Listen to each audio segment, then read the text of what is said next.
नमस्कार। News room में आप सभी का स्वागत है।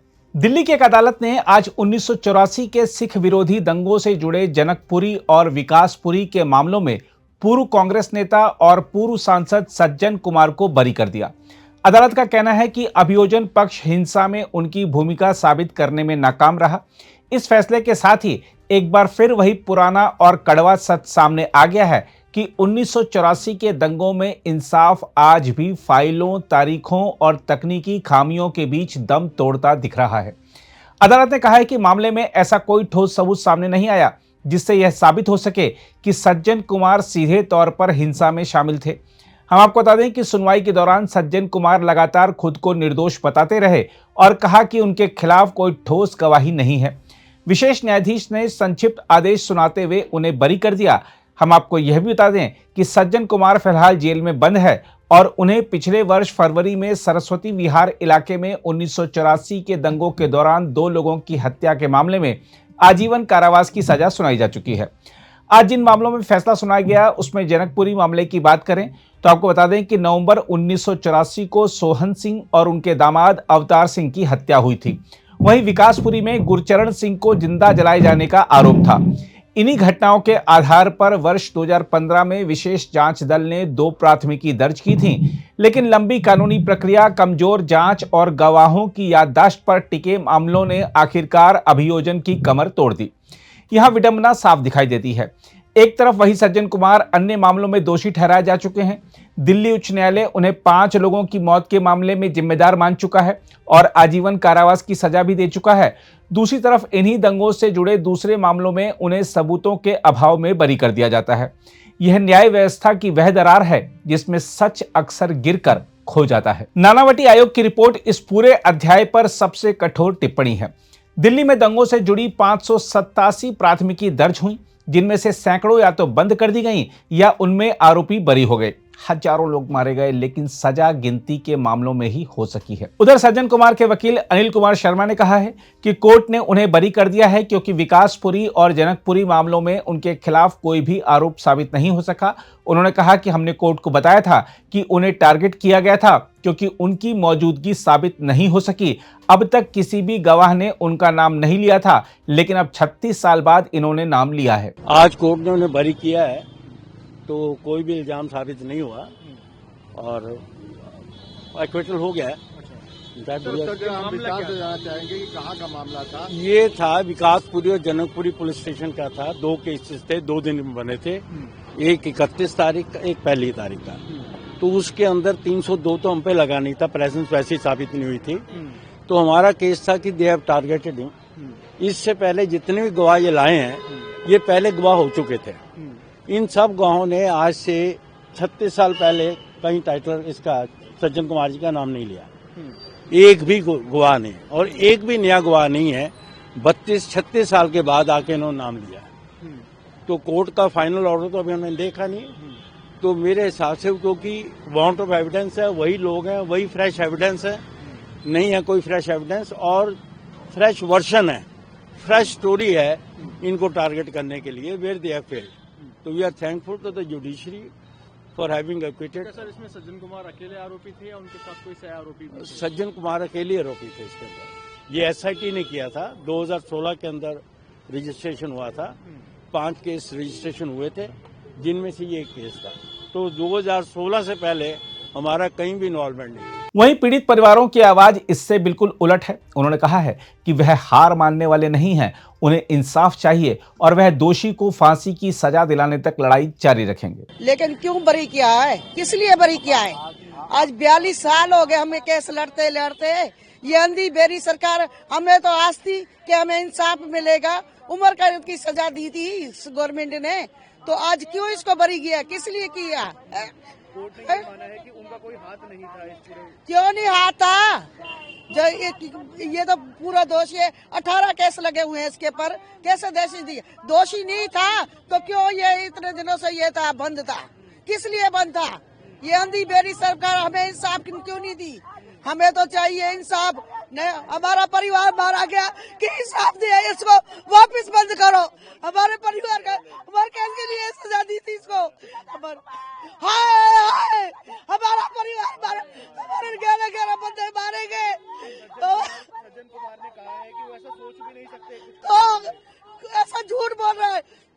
जो दोषी नहीं था तो क्यों इसको बंद करा गया? कितने सालों से क्यों बंद था? ये क्यों अंधी मेरी सरकार तक हमें इंसाफ नहीं दी? क्या चक्कर था ये? हम तो चाहते हैं इनको हमें इंसाफ मिले। ये क्यों बरी करा इसने सरकार ने? हम यही चाहते हैं हमें इंसाफ। क्यों कोर्ट ने बरी किया? इसका क्या मतलब है? ये दोषी नहीं था तो कितने साल क्यों रखा इसके जेल के अंदर? ये अंधी मेरी सरकार हमें क्यों ऐसे गुमराह कर रही है? हमें इंसाफ क्यों नहीं मिला गया? 42 साल से हम केस लड़ रहे, हमें इंसाफ क्यों नहीं मिल रहा?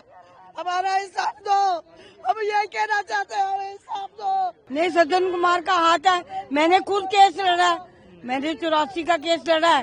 सज्जन कुमार का हाथ है। ये सरकार भी झूठी है, सरकार भी सच्ची नहीं है। ये हम लोगों की कोई सुनाई नहीं कर रही है। हमारा क्या दोष था? अगर जिसने मारा है तो उनके पूरे परिवार को मार देते। हमें क्यों मारा? गरीबों को मारा, जो कि सुबह कमाने जाते थे और शाम को कमा के आके तब उनका चूल्हा जलता था। ये सरकार भी झूठी है। हमारा कोई न्याय नहीं हो रहा।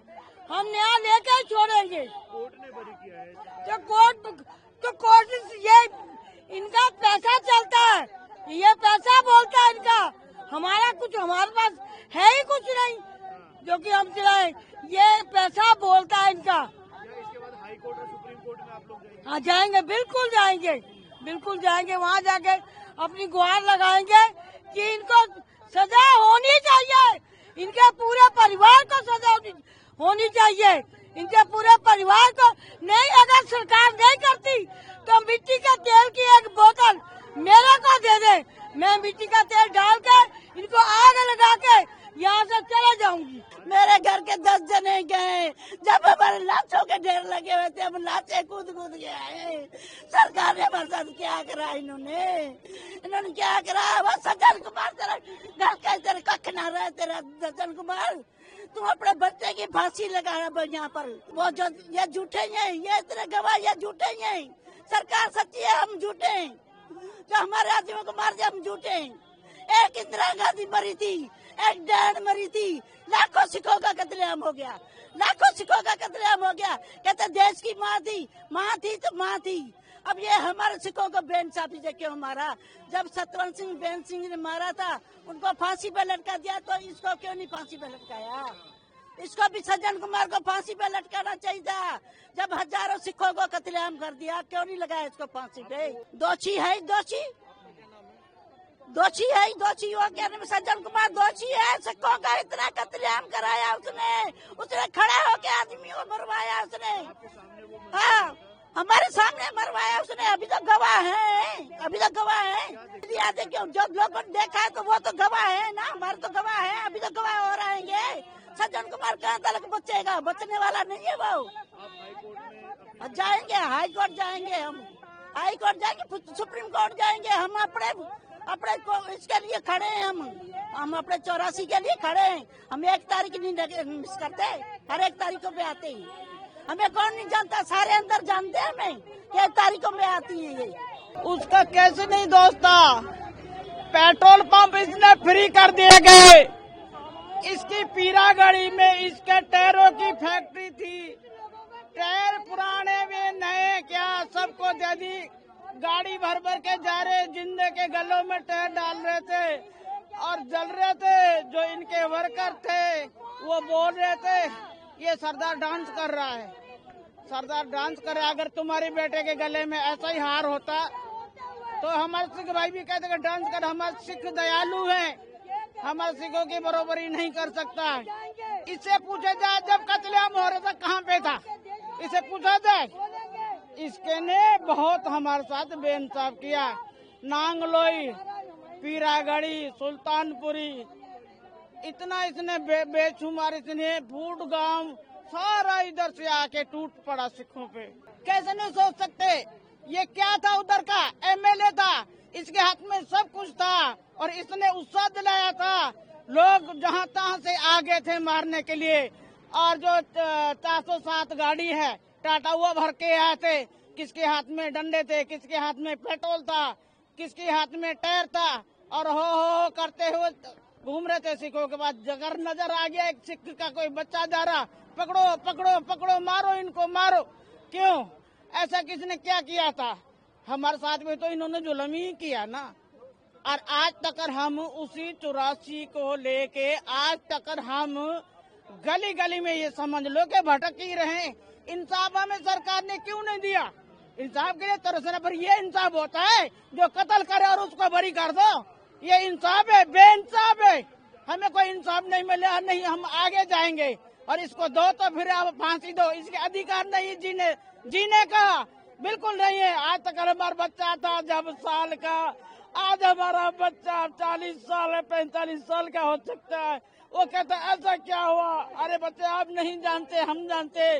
3 दिन और 3 रातें इनका दाना नहीं देखा। बच्चे लेके घर से निकले थे बाहर, घर को तबाह कर दिया। घर के एक ईंट नजर नहीं आई कि हम कहीं रह भी सकेंगे। सरकार देख सकते हो, कानूनी में इंक्वायरी कर सकते हो, उनके बच्चों से पूछ सकते हो। बिना पूछे भी आपने उसको बरी कर दिया। बहुत गलत किया है। हमारी जख्मों पे नमक छिड़क दिया है। हम छोड़ेंगे नहीं, हम आगे जाएंगे। ये झूठ बोलता है, बहुत झूठ बोलता है। अब यह झूठ में कांग्रेस राज था, इसने कब तक भी इसने अध्यक्ष से इसने इस्तीफा नहीं दिया, चलाता रहा, अपना काम करता रहा, विधेयक बना रहा। जब जाके बीजेपी सरकार आई, कुछ उसने भी सोचा कि ऐसा नहीं हो सकता। इंक्वायरी करी, जब माताओं से पूछा, उनके बच्चों से पूछा। जब गुनाहगार था, जेल में बिना कोई गुनाहगार बैठ नहीं सकता। ये गुनाहगार है, कातिल है, खूनी है। हमारा सारे घर इसने उजाड़े हैं। हमारी बेटी बहनों को बेवाह बना दिया, बच्चों को अनाथ कर दिया, घर से बेघर कर दिया। तो क्यों नहीं गए?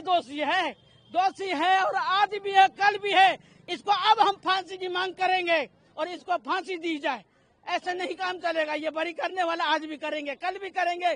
जज साहब ऐसा नहीं होना चाहिए, ऐसा नहीं होना चाहिए। हम इंसाफ के लिए रो रहे, तरस रहे, हमें इंसाफ चाहिए, इंसाफ चाहिए। देखा जाए तो यह फैसला उस सिस्टम पर एक करारा तमाचा है जो दंगों जैसे संगठित अपराधों से निपटने में बार बार फेल रहा है। 36 साल बाद भी अगर अदालतें यह कहने को मजबूर हैं कि सबूत नहीं है, तो सवाल उठता है कि जांच एजेंसियां आखिर क्या करती रहीं। समय पर जांच होती, गवाहों को सुरक्षा मिलती, तो क्या नतीजा यही होता? देखा जाए तो 1984 के दंगे एक संगठित हिंसा थी। इसके बावजूद दोषियों का बच निकलना यह बताता है कि सत्ता, प्रभाव और कानून की सुस्ती ने मिलकर इंसाफ का गला घोटा। पीड़ित परिवारों का गुस्सा जायज है, उनकी निराशा स्वाभाविक है। बहरहाल यह वक्त है कि देश यह तय करे कि दंगों के मामलों में न्याय केवल कागजों तक सीमित रहेगा या सचमुच जमीन पर उतरेगा, वरना हर ऐसा फैसला हमें यही याद दिलाता रहेगा कि भारत में दंगों के पीड़ितों के लिए इंसाफ अब भी एक दूर का सपना है। अगर आप भी लेना चाहते हैं देश दुनिया की तमाम जानकारी, तो आज ही सब्सक्राइब करें हमारे चैनल को।